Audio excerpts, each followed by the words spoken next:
There's a few F-bombs. There's one out of Padre Pio. There's a few. It's a funny line to say. I never thought I'd say that in my life. I have a take on this. I've expressed my take already on this show a few times. So I don't want to share with you that I think this is warmed over socialist, with just a dash of Pio. I want your opinion.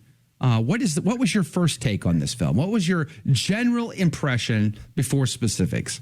Well, what is the point of getting into it if you've already summed up exactly what I thought? This movie is 15 seconds of Padre Pio, and 85% of this movie about these socialists in the first free election in Italy, apparently in the 1920s. I'd say it's like one of the biggest marketing switcheroos I've seen in a movie in a really, really long time. But it's not a very good movie, to be honest with you. It's not really good on a lot of levels. Let me tell you, if this is what caused his conversion to the Catholic faith, in his scenes that he was in it, I could get it. It's completely a waste of Padre Pio. If Padre Pio wasn't in the movie, the plot would still happen, the timeline would still move through. It doesn't make any sense for him to really be in this because it's not really about him. It doesn't do anything in the movie qua the movie. So there's just these little vignettes that happen that are way more interesting than the sort of real A story, which is about these socialists, and some of these guys are veterans coming home from World War I.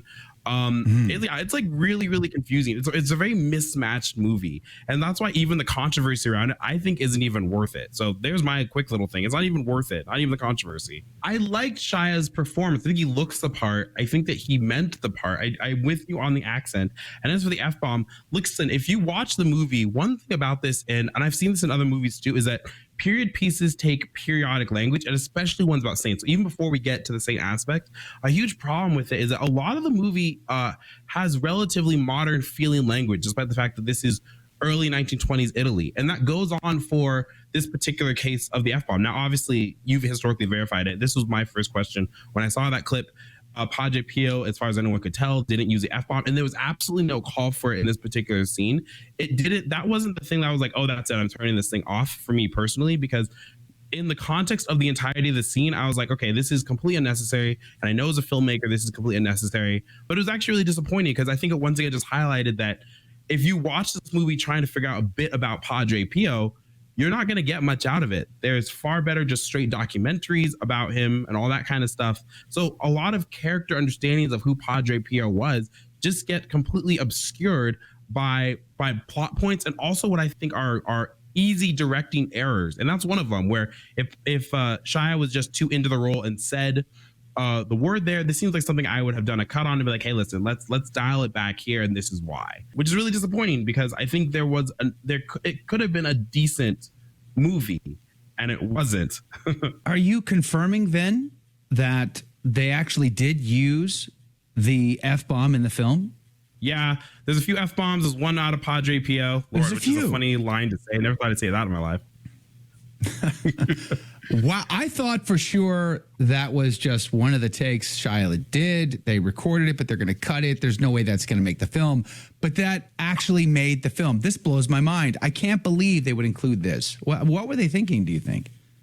Yeah, I thought so too. Because if you watch the scene, I'm like, easy in the scene, I'm like, there's absolutely no reason. And it comes out of nowhere and doesn't make any sense whatsoever. Like, it's just one of the things I was like, okay, this just must be like a bad take that if you were in a good director mode, if you were actually trying to make a decent Padre Pio film, you'd be like, no, that's too far. We have to dial it back and let me explain the context. And it's really disappointing because there are a couple of Padre Pio scenes, I think, which are actually pretty good.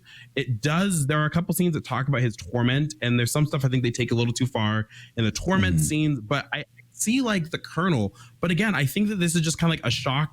It's not even a shock value movie, I should say. I think it's just like they threw two ideas together without actually giving reverence to one of the ideas in particular.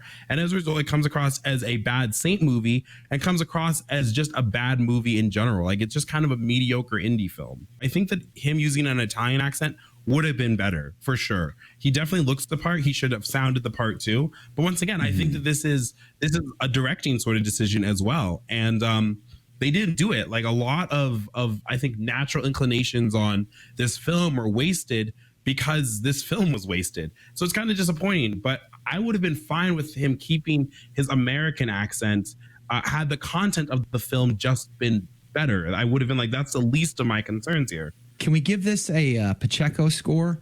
So if you had to rate this film, What's your Pacheco rating for the Saint Padre Pio film that has very little to do with Saint Padre Pio? On a scale of legitimate John the 23rd to anti-Pope John the 23rd, this is an anti-Pope John the 23rd. Like, don't see this. But like I said, it's not even worth the outrage per se, which kind of breaks my heart, because at least you want a movie to be interesting enough to stir you up. No, it's not a good film. It's not a good film. You've been bamboozled, Catholics.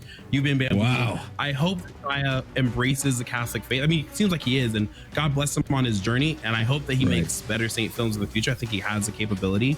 But you know, also I was a little smart about this. I'll be honest. The first thing I did was look up what the director did previously, and I was like, oh yeah, I don't know if we're gonna get it here, boys. And yeah, that helped me a lot.